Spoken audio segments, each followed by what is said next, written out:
Namaste and welcome to another episode of the Vichaar Manthan podcast. My name is Sumit Sharma and it's my great honour to be hosting this project. A Vichaar Manthan project looking to explore Dharmic concepts through a civilizational lens. Very excited today to bring on Bhaya Shah. He's the current National President of the National Hindu Student Forum. Bhavya ji did his undergrad degree from Queen Mary's in computer science and now works in the civil service in software development. Bhavya ji, welcome to the podcast. Namaste, thank you for having me, Sumit ji. So, you're the National President of the National Hindu Students Forum. For anyone that doesn't know what that is, could you enlighten us further? Yeah, so the National Hindu Students Forum is an organisation and movement in the UK currently that serves the British Hindu students. So we mainly run Hindu societies at universities across the UK. We're in around 40 universities right now. And what we aim to do is to develop future Hindu leaders. That time at university is so important. Right? A lot of us during that 18 to 21 year period are forming our worldviews. We're exploring ourselves, as the youngsters like to call it nowadays. And so what we provide is a safe space for anyone to explore our Dharmic traditions. That's very interesting. Maybe you'd like to elaborate further, but how is this not just the Hindu society or the Indian society? Yeah, that's a good question. So, I mean, it's funny because we do call ourselves Hindu societies on campuses, but we do far more than that. And I'll take you maybe through a typical schedule of a Hindu society. So, whilst I was at Queen Mary, our typical week, we would have first an arti. So we call it an arti, but really it's a learning session. So every Tuesday, 6 p.m., we would get together, members would get together, and we would probably discuss some topics. Maybe if it's Navratri, learning about Navratri and the importance of it, etc. And then do an arti, then probably have a fun social, play some games with each other. Then on Wednesdays, we would have our sports days. So as a university and as a society, we would do, I think, 5 different sports. So kabaddi, kho-kho, badminton, cricket, football, and netball, 6 different sports. There you go. And then we would do some seva activities maybe later on in the week. And so you can sort of see the breadth of activities we're doing. And one of the reasons for this is we realize that not all Hindu students are the same. Some people are very much inclined to bhakti and they like arti sessions, like bhajans, and so let's cater for them. Some people like the spiritual element of it, so maybe more yoga, meditation sessions. Some people like the seva aspect of things, so therefore we'll cater to them. And some people are just starting that journey of understanding who is a Hindu. So an easy way to grab them, to bring them together is through socials, through games, through sports. And so each of them have their own path and own journey to discover what is their identity. That's great. And one of my questions I wrote down was, with something like the Hindu Dharma being so plural and people experience or go through their own journey in such a diverse way, how does one platform or one group of people keep everyone sort of entertained and engaged? And I think you've answered that pretty well. So obviously you were part of NHSF growing up, so you would have gone to sort of Hindu society at university. Yeah, so in my first year at university, I was just a member at Queen Mary, became a first year rep. In my second year, I ran for president. That's president of your Queen Mary. Of Queen Mary, sure. Yes. So then how does one then... So you're actually the national president of sort of the entire UK, right? Is it just the UK? Just the UK for now. In fact, we have just recently started. We've got a team in Norway. So students in Norway have created the National Hindu Students from Norway. Mm-hmm. So the team is out there doing great things and starting off. Awesome. And so how many students are sort of part of this collect? So last year we had just over 4,000 paid members. Paid members meaning that each Hindu society locally would charge a fee, like any other society, sure. To become a member. So just over 4,000 members. But in terms of reach and people we get at our events, we're around 8,000 to 10,000 students. That's a lot of students. And would you say you have to take responsibility for the way in which NHSF is conducted, represented? 100%. If we do pride ourselves in being the voice for British Hindu students, we've got to hold ourselves accountable. And some of the ways we do this is by, having structures and teams in place. So we have a national committee, which is what I sit on. And that national committee are normally recent graduates or final year of university. And what they do is look to support our committee members and our students on the ground. So we have different teams, campus team that really does look at what is the student problems on the ground right now? How can we look to help and solve some of these problems? Sanskar team that looks to how can we bring our Hindu Dharmic principles and apply them to Britain, apply them to our everyday life here. And so these different teams work together to cater for those British Hindu students. Brilliant. And I love that last bit there, the problems that the youth are facing in the UK. And I think Vichaar Manthan attempts to answer some of these questions, even if it's just by bringing up the dialogue, starting the conversation. So Bhavya, we're very happy to have you onto the podcast. And for our listeners at home, right? So I've done some work with the NHSF before, sort of public speaking events and gratitude workshops and things like that, national committee days. And I can see it's a very well-motivated bunch of young adults taking responsibility, striving forward and standing up for what they believe is important. And not just, what they believe is important, but a very key part of their identity, which in this case is their Hindu Dharma, is quote unquote their religion, so to speak. A lot of students, a lot of committee members, all running in their voluntary time. I mean, how long has this organization been around, and where did it first start? Yeah, so we're actually celebrating our 30th anniversary. So we started in 1991, the academic year of 1991-92. And the reason why we started, it's very small. I think 5 to 10 students, Hindu students, got together because they saw a need. At that time, if you looked at campuses, especially university campuses, there wasn't much Hindu representation. There was no Hindu society. There was no celebrating utsavs on campuses like we do now. Why is representation important? Because, like I alluded to at the start, a lot of the times students, you're living out of home for the first time. You're living on your own.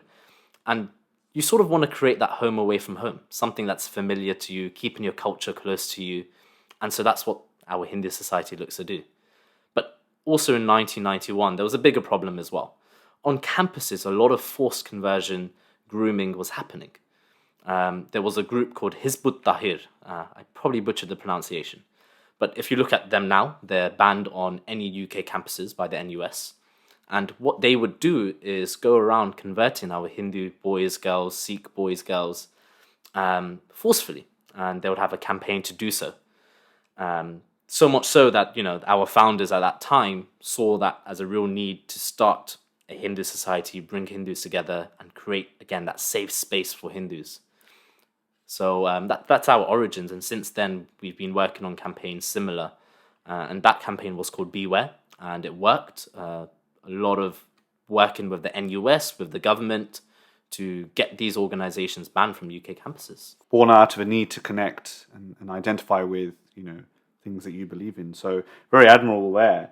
And from what my experiences, it's quite sort of grassroots organization, working with the students on the ground, like you mentioned, all the sort of sports activities and those kind of things. Have you got any stats?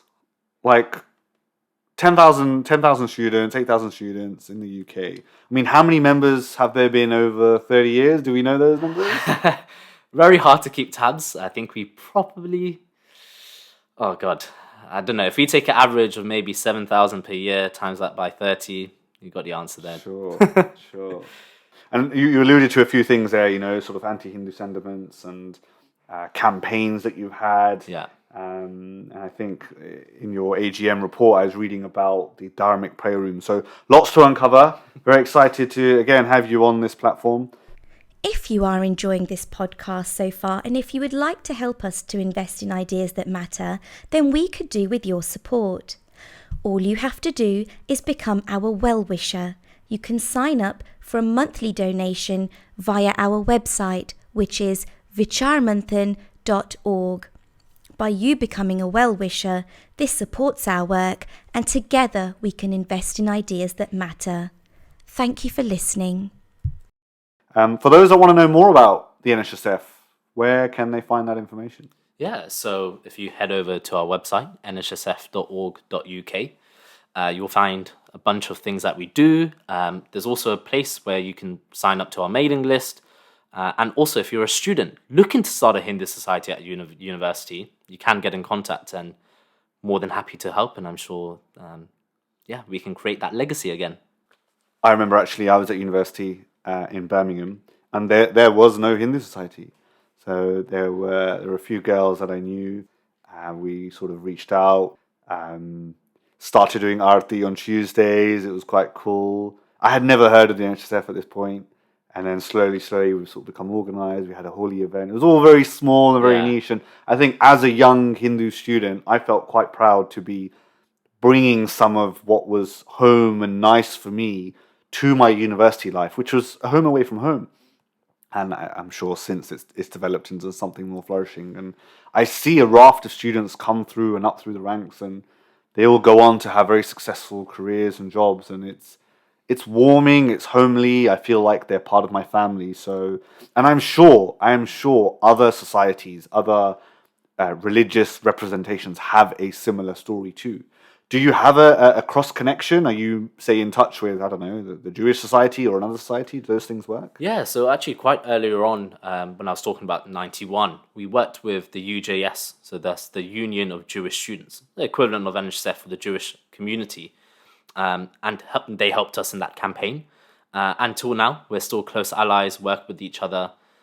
But yeah, I definitely agree. Even when I was at university, the Hindu society would be my family. I would have my course mates that probably weren't Hindu, but good friends. But majority of my friends and where I felt at home was the Hindu society. And I probably shouldn't disclose this, but I definitely spent more times at Hindu society events and lectures. Let's put it that way. Yeah. And it's paid off, right? Look, you're the national president now. That's representation. And I bet the skills you're acquiring and the types of people you're meeting are going to help you in your sort of professional life as well. Oh, 100%. Things like planning and project managing events that are 1,000 people big. At 21 years old, not a lot of people can say they've done that. But this is exactly what we aim to do as NHSF. Upskill the Hindu youth of today so that they can go on to become future leaders. That's awesome. Excellent motive. And I'm a true champion. So listen, for all the podcast listeners out there, you've got to tune in to see what the NHSF are doing. Will there be a podcast for the NHSF soon? We're looking. Possibly some future material out there soon. Awesome. Look, 30-year organisation, centred around sort of religious sentiments. There must be some challenges that have been faced along the years. So maybe we could hone in on some of the challenges that you've faced or you've seen in your sort of short presidency so far. Yeah, definitely.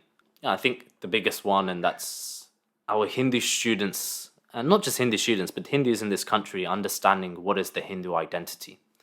I think especially university students have a tough time articulating what is a Hindu, who is a Hindu. And if you can't do that, it's very tough to be proud of being a Hindu. I've heard it all the time, like, oh, I'm not religious, I'm spiritual. Yeah. I think for me, when that brought to life was when I was at Queen Mary. I was president there with Kieran, and we have freshers fairs. All of the societies have their stalls, and so we had obviously the Hindu society stall, and quite a few times we would have Hindu students come up, but they're in a group of friends, and then they shy away. They turn their back to us and go off to the football society or something like that. Just that lack of pride in our identity. Okay, so problem that you face sort of with identity and maybe some of the solutions. How has NHSF tried to tackle that? One thing is we run talks on who is a Hindu. And I know maybe the first podcast or the second podcast actually answered that question. So whoever's listening, tune into those and you'll find out. But running those talks on who is a Hindu and what does being a Hindu mean, that opens eyes for many students. Because definitely what Hinduism is taught in school is definitely not what we practice as Hindus. And I think you alluded earlier, right? The plural nature of being a Hindu and these Dharmic traditions. So unfoiling what is that, what does that mean, and bringing some clarity to these students so that they then can go and explore what being a Hindu now means. That's so interesting. And I think you've discussed it, right? Is when you are a young student, you are a sponge to the real world. You've just come out of school life, which isn't real life, and you're opened up to the big bad world of where people will pry on naivety, and if you are unaware of how social systems work, how professional systems work, then you could get swept away with not knowing your identity. And I think a lot of people face crisis when they don't know who they are. And that's not even something at a student age. Anywhere in your age, if you're unaware of who you are, what value you bring to the world, what your worth is, then it can be a tough time trying to establish your mark or build your brand or build a life that's flourishing for yourself. So joining a society, and look, like you said, right, people join the football society. As we go through life, we wear many hats, we have many labels. Like, you could be a Mancunian, you could be an IT bod. There are so many identities and labels that we come across. And so, yeah, I don't know where I'm going with this point. Namaste, everyone. Sumit Sharma here. As I was editing this podcast, I came across this clip and chuckled at how I'd forgotten my train of thought. But I'm reminded now, and that is simply the fact that we have so many identities growing up. It's a challenge to balance the needs and wants of who we're trying to become as we grow through life, as we mature through stages of different friendships and relationships and jobs and careers and passions and skills and contributions to life, experiences thereof. And for a student especially, I think that's a really important stage in their life, where you're shaping your worldview, where you're really getting to grips with how the world works, how society is. And I think passionate to know how you can change it for the better. How do you develop a more flourishing society? Maybe you start with yourself. Maybe it's internal. Anyway, I'll let you get back to the podcast. So you talked about identity, be Hindu and owning that. Are there any fundamentals or principles that help someone establish what those are? Yeah, I mean, again, it's so broad that it's hard to narrow down, but we as a national committee have this internal theme that sort of guides our activities, our events, and the general purpose of what we do. And so it's fairly simple, and I'll break it down. So sort of at the bedrock, we have this thing called Be Hindu. I think it's quite self-explanatory. Be Hindu. But we've broken it down into smaller subsets. So one is owning our identity. And there's multiple ways to do this. Own your identity in what you wear. Now, I wear a rakhi, some girls wear bindis, etc. Maybe a traditional kurta. Own your identity in whatever manner it is. Second is celebrate our values. So whether these be through utsavs, whether it be through just your general everyday life. These dharmic values and dharmic principles, how can we celebrate them? I recently had somebody ask me, do you have another Hindu festival? I was like, actually, there's a festival for every day if you want, if you really look into it. And I think that's a beautiful concept because you're literally celebrating life on a daily basis. That's exactly what it is. And then there are those sort of highlight events, sort of Diwali, Holi, these kind of, Jayantis and things like that, which let us highlight in particular a set of values from a particular Bhagwan. But yeah, daily life being celebrated. So I like that. Celebrate the values. Yeah. What are some of those values maybe for someone that doesn't know? Yeah, so things like ahimsa. So, non-harming or causing the least harm as possible. And I think in today's society more relevant because when we talk about ahimsa, we don't just talk about to your own body, to yourself, but also to others.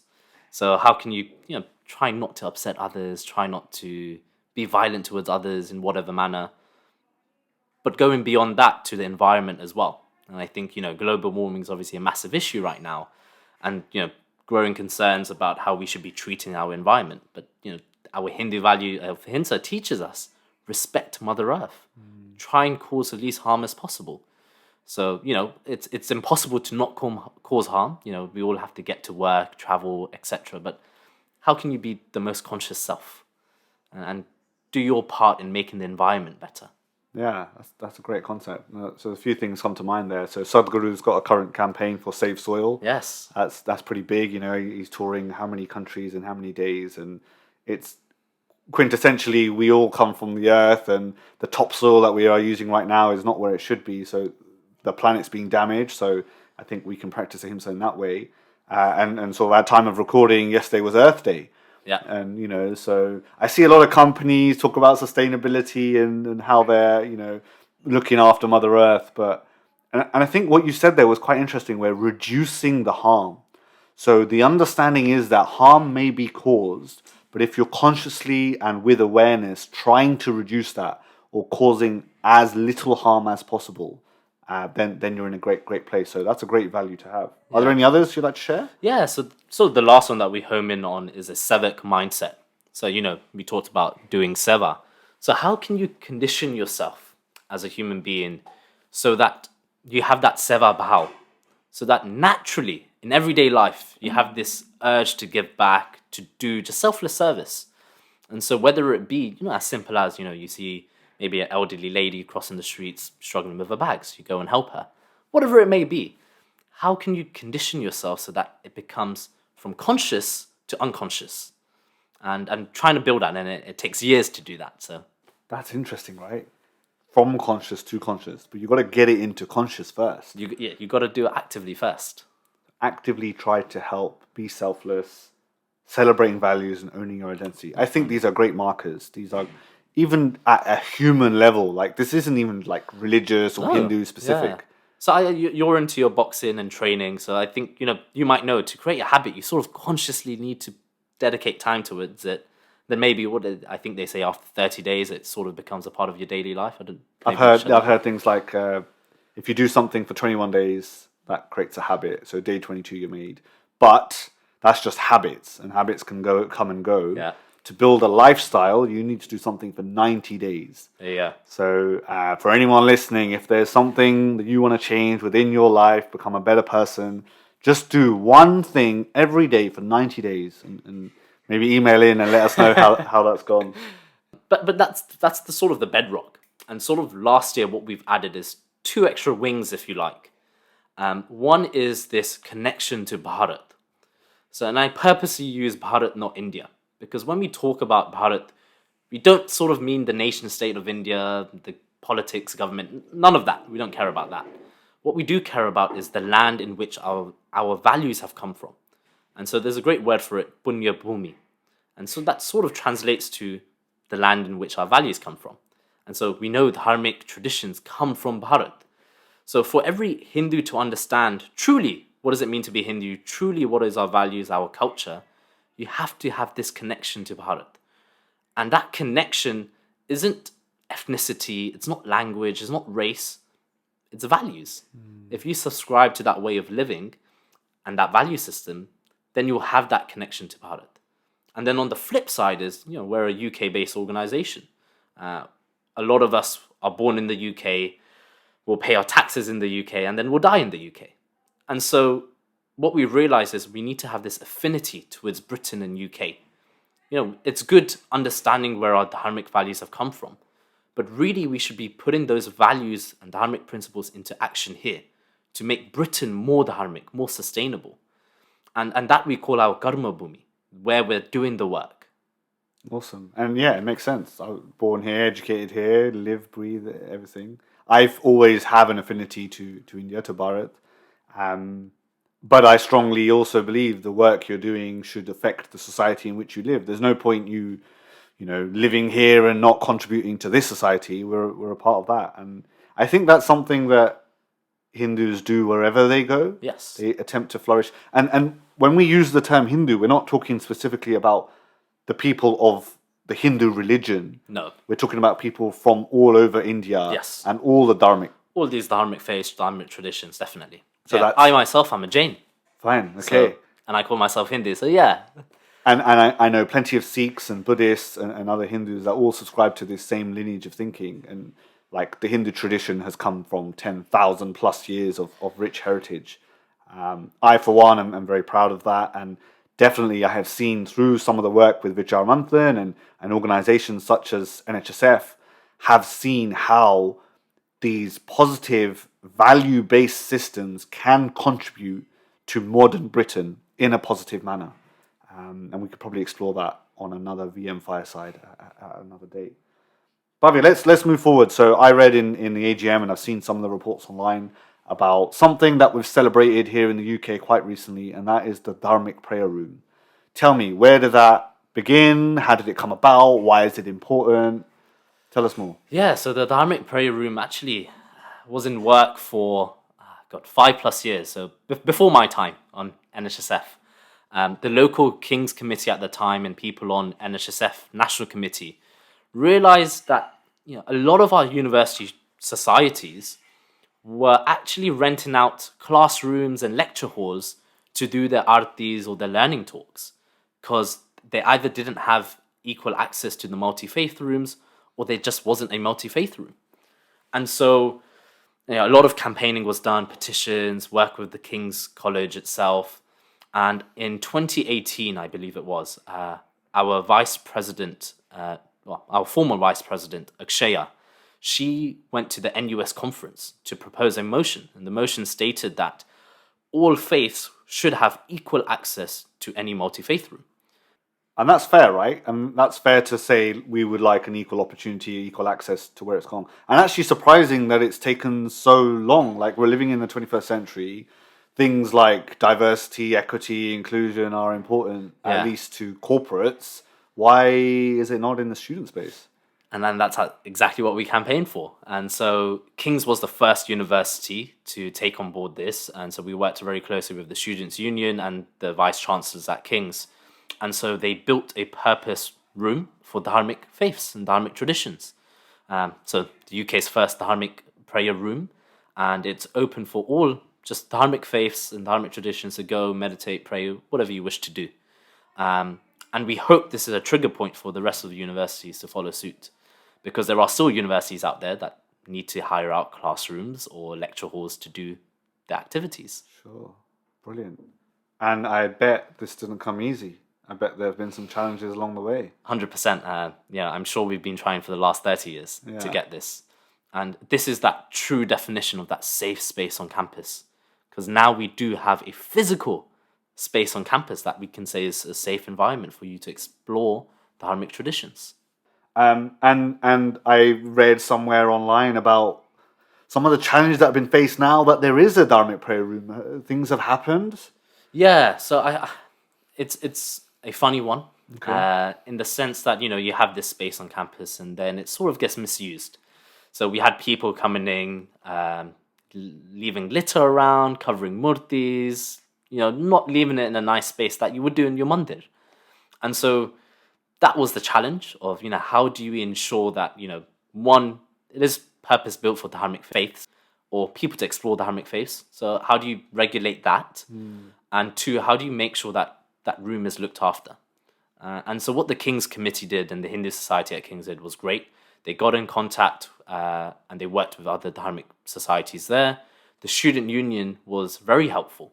And so now they've got a set of, in quotation marks, ground rules that you must adhere to use that Dharmic prayer room. And for whoever studies at King's, you can go to room and you can see the list of rules there. But one of the main highlighted points is this room is purpose-built for Dharmic traditions. Interesting there that you need a set of rules to help people govern the actions that they bestow upon this safe space. Yeah. What does that say about, I don't know, society or the students or individuals in particular? Like, is that a lack of respect or integrity? I think so. And I think that's sort of twofolds, is, it's when you have nice things, people sort of mess it up for you. But it's also as, you've got to have the earnest on yourself as a Hindu, especially at King's, or someone from a Dharmic background at King's, that this is now my space. So do I feel that responsibility of, I'm going to look after it, I'm going to make sure it's looked after? And I think when you grow up, you sort of realize that, no one will look after your things. You've got to do it for yourself. You've got to develop that responsibility for not just yourself as a student, but those around you and things and spaces around you also. And I think you said there, right? Like your own mandir or your own temple. You wouldn't leave litter around there. You wouldn't desecrate that. You wouldn't allow others to come into that space either. And like I know it happens, and I think there have been cases in Swindon where the mandirs have been attacked and looted and things like that. So there are still challenges for this earnest Dharmic traditions and faiths in modern Britain. Yeah, most definitely. And that sort of, I don't know, flows on to, things that we have seen recently of anti-Hindu sentiments or Hinduphobia. Massive topic. And, yes. And I think there will be a podcast on this in specific with the Hindu American Foundation. But anti-Hindu sentiments, tell me more. Like obviously you've traveled up and down the country, visiting universities. Where do you see it? Where does it come from? Yeah, I mean quite a few things. I mean, I think what's been in sort of the media and the news outlets is Oxford, where we had a Hindu-elect SU president, Rashmi Samant. And then, they started targeting her for being Hindu, etc., and other things. And, postdoc researcher, Abhijit Sarkar, sort of went after Rashmi. And you see his tweets blatantly, just ridiculous tweets, going after her tradition, her faith, her parents. And, how can that stand?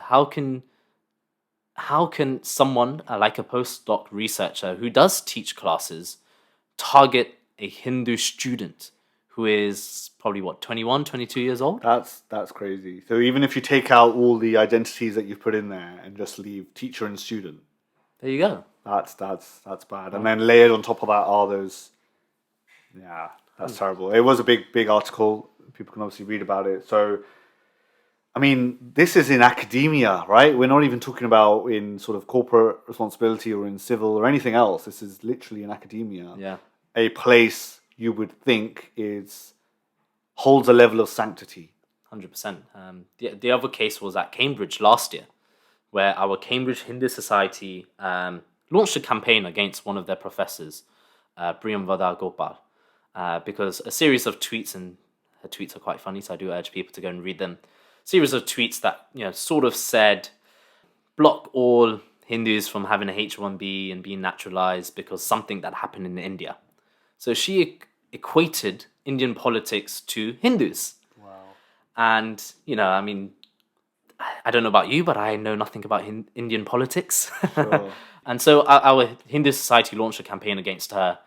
And they were very soon met with backlash from her, where she would go after the Hindu Society president. Comes from a non-Indian ethnic background. So he looks different. He's white by skin color.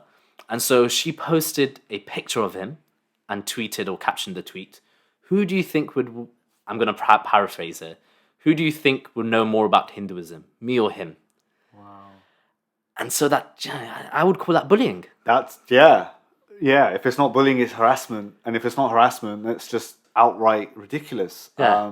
Especially from a faith which is plural, which is allowing you to experience your own self. Like, for the listeners at home that maybe don't know, Dharmic faiths are not prescriptive in their nature. No. There's not rules as such. There are guidelines and ways in which to help you realize your own value and bring yourself to society and help society flourish. So, yeah, that's pretty black and white. That's not great. Yeah.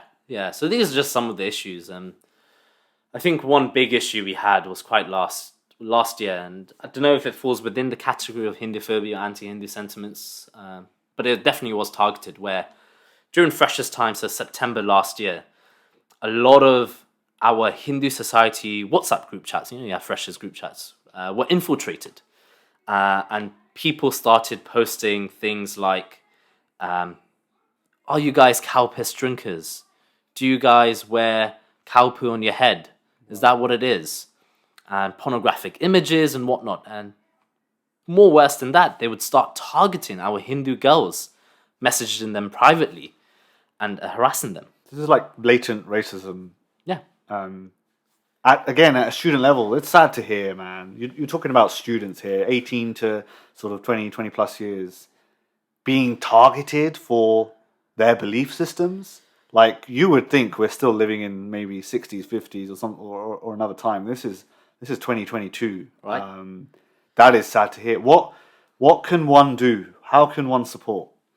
So I think there's two folds there. Where if you have faced any sort of anti-Hindu sentiments or Hinduphobia, I would urge you all to report it. Report it to the police or your local council, whoever it may be. Now, they might not be able to do anything about it, but what it does is it increases statistics. So when we do go to lobby university and student unions that, you should adopt a framework to deal with Hinduphobia, we can show them statistics of last year X amount of people were targeted because of Hinduphobia. And the other thing is to become more assertive as Hindus. I think that's key, especially within the students. Be proud of your Hindu identity and don't be apologetic for it. So where you are targeted, raise your voices. And I think that's so key.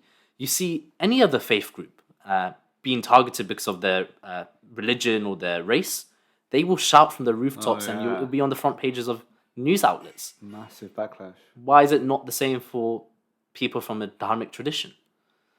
Very fair point, Bhaji. Brilliant stuff. Look, I think we're getting deep into sort of all the problems. I think there's lots to be celebrated, of course, from such a diverse bunch. And so, NHSF, the largest student body outside of India? Yes, yeah. Wow. Hindu body outside of India, yes. So the largest Hindu student movement outside of India. Brilliant. Yeah. Lots to be celebrated, lots to be discussed. But before we get into that, and Bhavya, I know you've listened to the podcast before, we're going to go into what we call the rapid fire round. Oh, wow, I know. some rapid questions.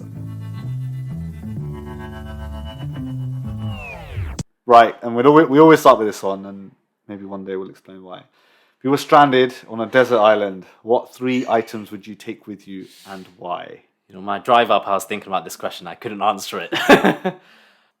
I think one thing would be if I'm allowed to cheat and take some sort of technology with me, maybe like a old school iPod Shuffle or Walkman. I'll have songs on there. Sure. I think songs are good. If I can have some podcasts on there, that's good. I love songs, and I think that will give me good company. The other thing would be possibly some sort of reading material. I can't pin it down to one book. I do like, if anyone's read the Cherub series out there, it's a fictional book about kids being spies, and that's a brilliant book. Okay. I think the last thing would be some sort of meditation guidance book. I think I'm going to be out there for quite a while, so it's probably good to get in touch with the inner self, and I definitely need help to do that. So. Sure. If you had to choose between fighting one horse-sized chicken or 10 chicken-sized horses, which would you pick? I'm going to go for 10 chicken-sized horses. Okay. Yeah, I think smaller the better. Okay. Yeah? Is that your only rationale? Yeah. I mean, I wouldn't want to fight them in the first place. Of course. But, Ahimsa, right? I think so. I think horse-sized chicken is pretty big. Yeah. Sure, fine. Okay. We'll ask this question on more podcasts, I'm sure. What's a single piece of advice that you've been given that you would say has changed your life? I think one good thing someone said to me was, often people say the youth are the leaders of tomorrow, but actually, youth are the leaders of today. Wow. And that really stuck with me. If you want to see a change happen, the most time you have, the most vocal you're going to be before you get tied down with other responsibilities when you're a student or when you're young. So I think that's really drive the work that I do. If I want to see a change or if I feel passionate about something, now is the time to put my hard work. Now is the time to put my work and effort into it. I have to agree with that. The youth really are where it's at. So an organisation like National Hindu Student Forum is a great place to to have your children be aware of, be a part of, and even like post university, right? You've finished uni, national committee's finished uni. I know there are people on sort of the advisory board on that are well past sort of university years, but are still contributing to this forum. So that's great to see. Definitely. It's that support network. And I think, especially for my mum, you know, her not having to worry what I get up to at university, because her only worry is I spend more time at Hindu Society than my lectures. And I think that's a good worry to have. Good problems to have. Bhavya, what goes into your perfect breakfast smoothie? Oh, God. Well, I've recently started to heal, so that's a cheat. But I love berries, so strawberries, blueberries, raspberries, bananas would be nice, and coconut water. Fair enough. Yeah. If you could have one superpower, what would it be? Either speed or flying. Okay, so you like Superman. Yeah, pretty much. Pretty much. Yeah. Well, how would speed help you? What would you... No, I think it's good. I don't need to drive a car anymore, you know? Ahimsa. Do my part for the environment. I wonder what Superman's carbon footprint looks like. Yeah, it depends how much he eats, I reckon. Do you have a favourite quote? I think the one that I've heard the most and I read the most is "Arise, awake, stop not till the goal is reached" by Swami Vivekananda. And I think that ties into what we said earlier, right? It's if you feel passionate about something, work towards it. Especially Swami Vivekananda, a strong advocate for the youth, and you know he was very much a visionary in the sense that he knew the youth were the future of tomorrow and of today. So, yeah. Very admirable. Swami Vivekananda's one of my idols, one of my guides in life. We were in Chicago. Yes, you know, yeah. we were at the Fullerton Hall where he stood and spoke back in, I think it was 1893. Standing ovation for 6 minutes. Amazing stuff. So great memories had there. What does the term sustainability mean to you? Yeah, I think that's a good question. I would equate sustainability to Dharma, something that is based on a value system that will help you not just sustain yourself, but also flourish yourself. And that, again, the first podcast that we go back to is, you know, it's all good being sustainable, but you don't want to sustain yourself to be bad. You want to sustain yourself to become better and better and better. So yeah, I think it's that.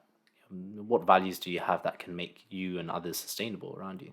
And I think you said this earlier, right? Bringing it from sort of into conscious, then conscious to unconscious, having that sort of civic mindset, being dharmic. So that's what sustainability means.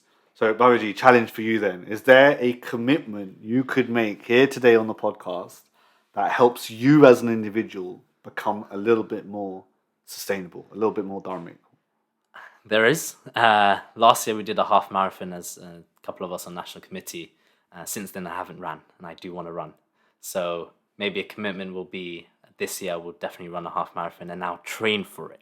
Brilliant. How about that? Maybe a 5K a week to start off with. Okay, I will be watching your Strava. Yes.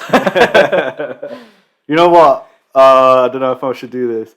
I'll commit to the same. Yeah? I'll match you, Bhavya. Okay, let's do it. 5K a week and we'll go do a half marathon. Let's do it. I think let's do it. Too. Brilliant. You said earlier you couldn't pin a book necessarily, but maybe for our audience at home, is there a book that you could recommend for them to pick up and read? Yeah, there's quite a few. Depends what topic. I think, don't know if this is mentioned before, but if we were talking about Civic Mindset, Sadhana of Service, it's a great book by Eknathji Rande on pretty much a step-by-step guidance of how do I become and how do I build a civic mindset. So it's a very practical book, easy read, but yeah, a good guide, I think. Brilliant. All right, I think we'll end the rapid fire round there. Perfect. Put you under enough pressure. But let's get back into the episode.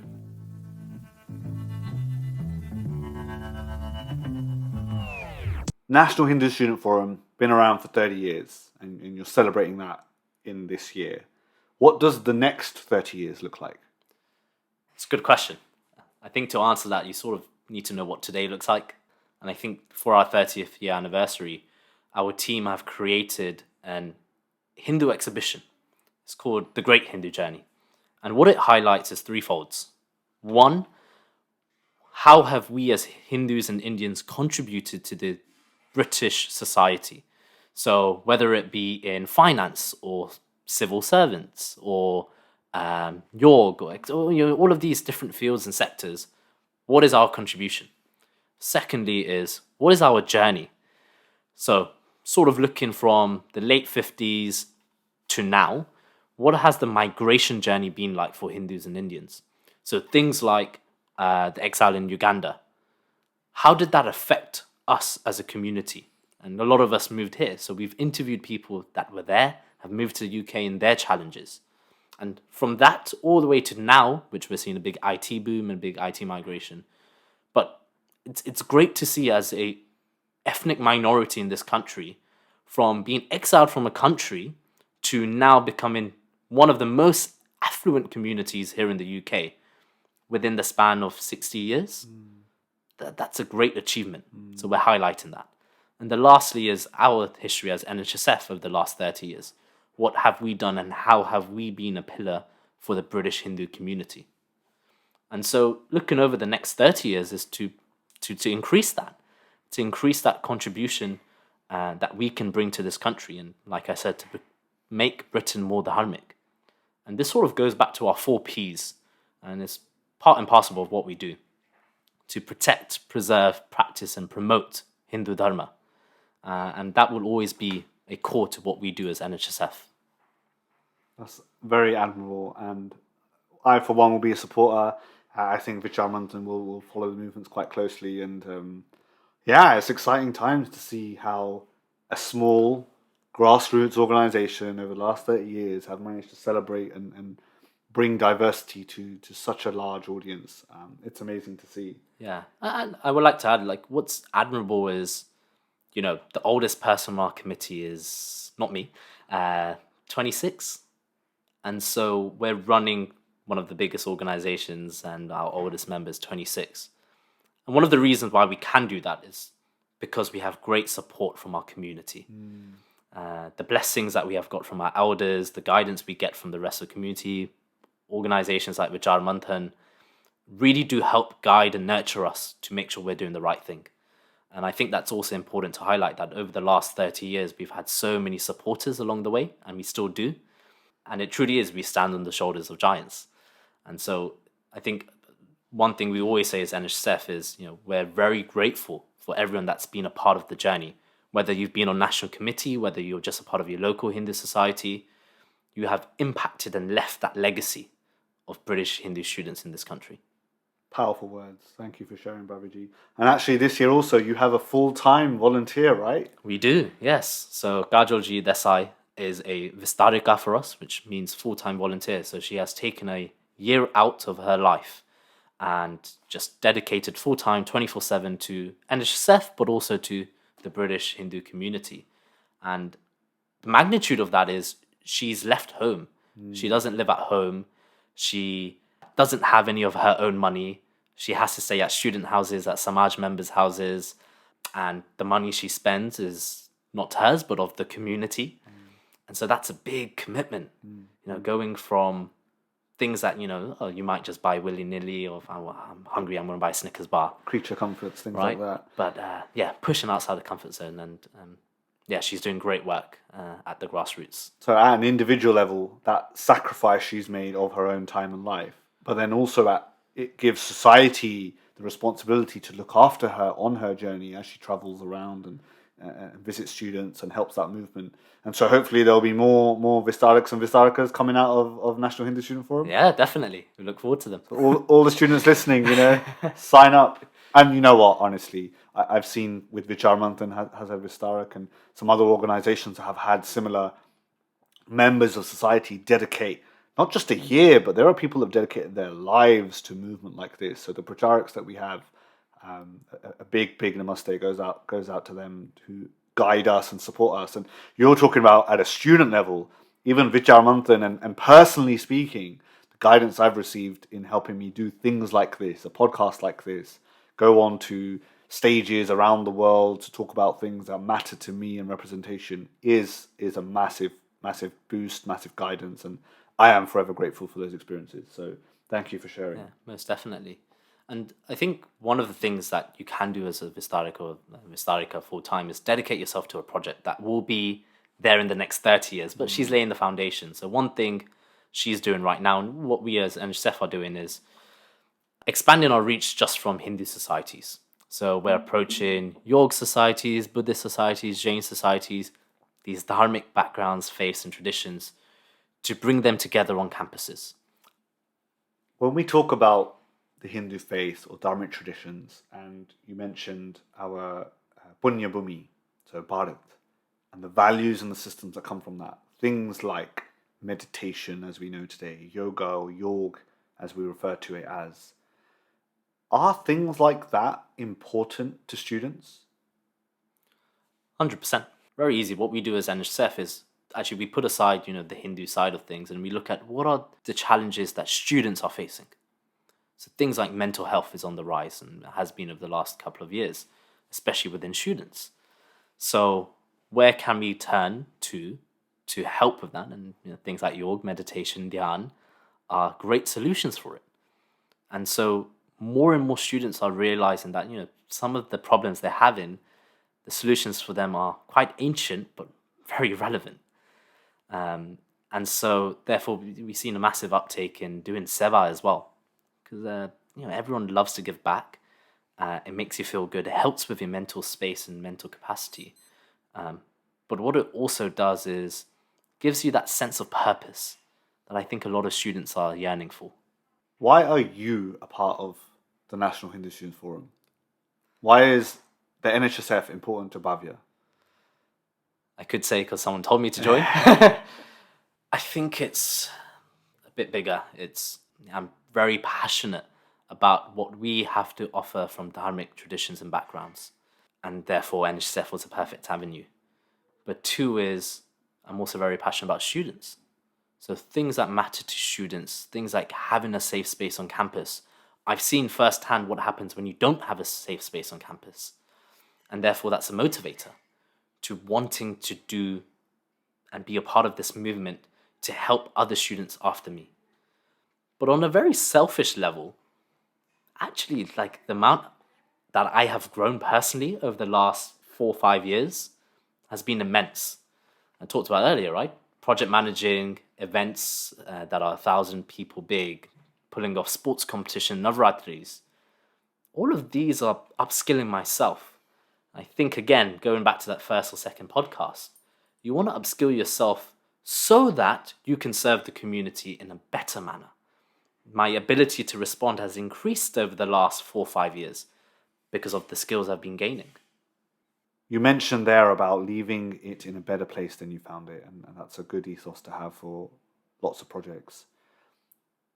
And that alludes to things like sustainability or leaving a legacy or leaving your mark.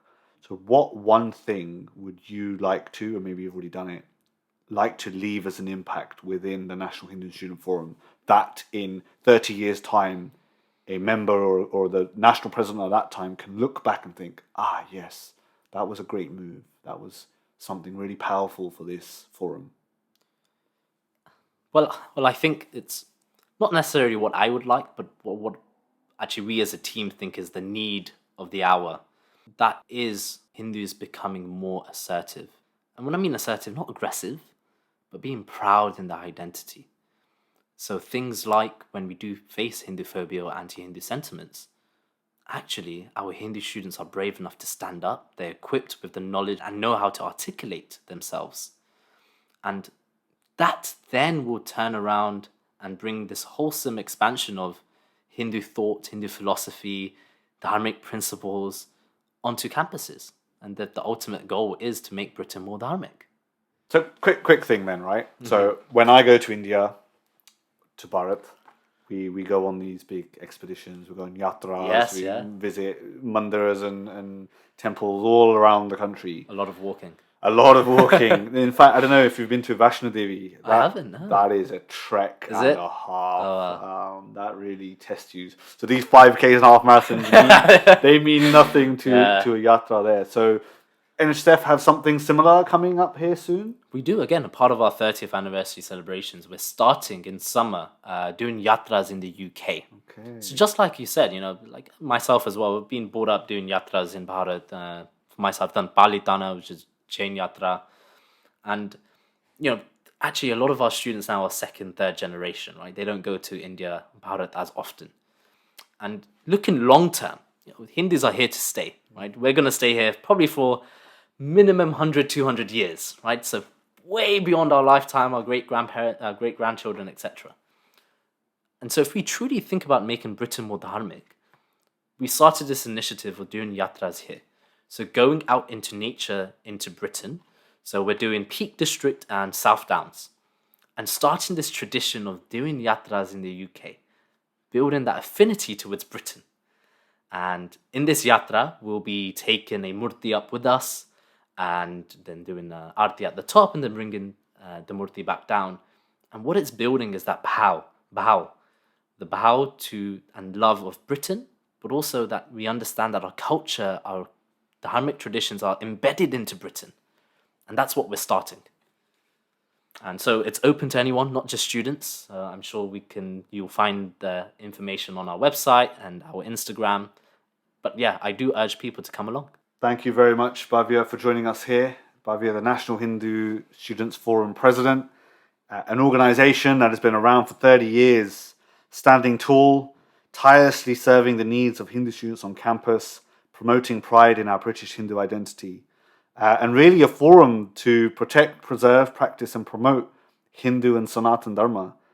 Thank you very much for joining us, Bhavya. I think it's been very interesting to hear the views of someone who sees the angle from students, sees what our Dharmic faiths see on campus, the challenges they face, and how really a forum like this helps contribute to society, helps build our students in both their personal, professional, and spiritual ways of development to build a more wholesome, a more flourishing society. So I think you said it earlier, right? The future of today is from our students, and we stand on the shoulders of giants. So thank you very much for joining us. And to our listeners at home, this was the Vichaar Manthan podcast, today with NHSF, National Hindu Student Forum.